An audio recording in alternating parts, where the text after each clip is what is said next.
Gabaabsiiti ari'ata akkamiiti kan sirra ture gara amantaa kanaatti dhufuu keetiini afura keetti of fayyadamaa taate yuume akka fooniitti akka namaatti mee ari'atama sirra gahaa ture.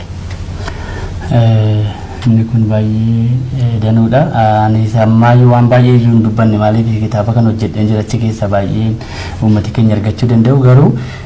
gaafa inni gara gooftaatti dhufanii kiristaanota baay'eetu harkaan hareef hin gammadan waa'ee kootiif waaqayyoo Tonkai qabee jilbeenfachiise jedhan dandaadha gooftaan keenya jedhan itti tole baay'ee itti tole harka reebanii waaqayyo isaanii galateeffatanii sana booddee sababiin gara amantaa kana dhaqeef jecha maatiin koo baay'ee na balaaleffatanii na jibbanii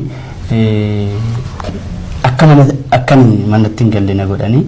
sababii kanaatiif akkas jedhanii waldoonni fuudhanii mana kiristaanaa tokko baadiyyaa keessa iddoo maatiin koo na arguu hin dandeenye dhaqanii na kaa'anii achumaan immoo akkasinaan jedhan kiristaanonni baay'ee hin sodaatin nuyi abbaa keeti waa'ee firoota kee yaadin sitti hin dhaga'amin waa'een kana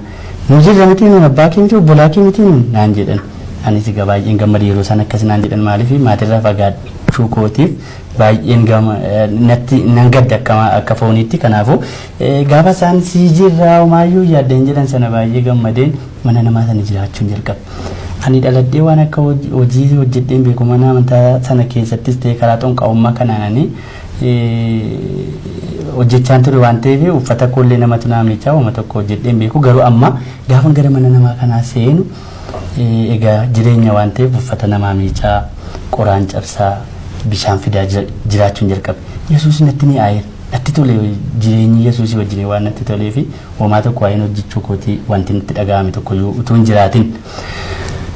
waggaan itti amanetti dhukkubfadhe gaafa dhukkubsadhu dhiigatu afaanii funyaaniin na bahe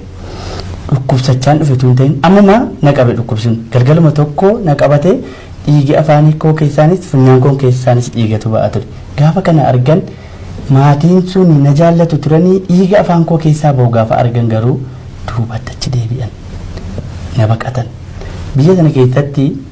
annan gaadaman ture kanaafuu saatiidhaan illee balbala cufachuun irra jiraata ture guyyaa sana kilaasiin ani keessa bulu balballisee hin cufamne maatiin sunis natti siqu baqatanii utuman kanaan taa'aa jiru waldaa dhaquu nan dhaqaqee waldaattis nan himadhu dhukkuba akkasiitiin qabameeranii yaaddoo keessan jira naa kadhadhaan jedhaanii waldaa keessa gaafa ta'u odeeffannoon dhukkuba koo kun dhaga'amuu jalqabe gaafa dhaga'amu waggaa darbee kiristaanonni nuti sii jirra nuti abbaa keeti yaaddee warreenaan jedhan sun amma immoo akka jechuu jalqaban dhageessaniittuu mucichin muslima keessaa bahee dhukkuba hamaa tokkoon qabameera jedhan dhiigatu faaliimaadha nan dhaga'an immoo waasaan jedhan kana nuuma namni naan ga'us jiran odeeffannoo nan qabu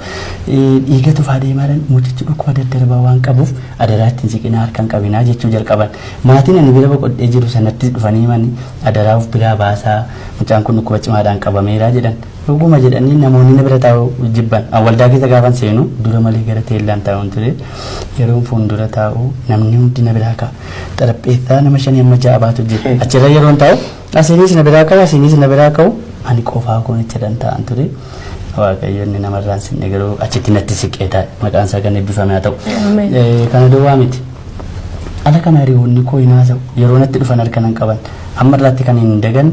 namni natti dhufee dhukkuba koo kanaaf jibbee uffata harka isaatti maratee harkana qabees jira.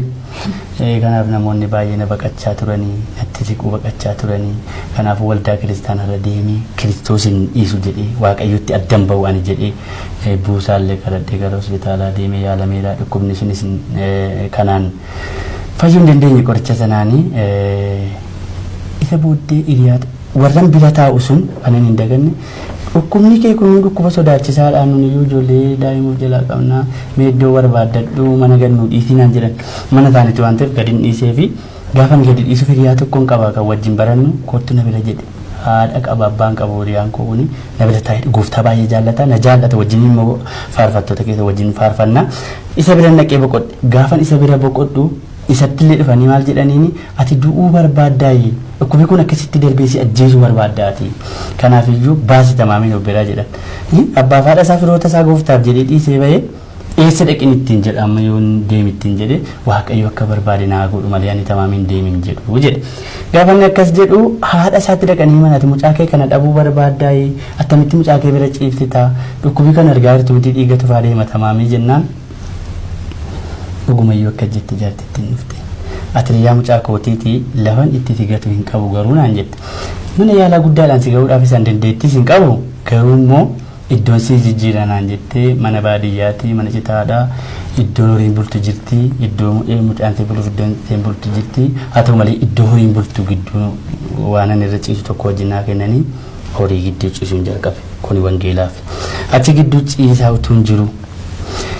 qoricha kochuma taa'eetu malleqimsaa jiru gaaf tokko abjuu koo keessaa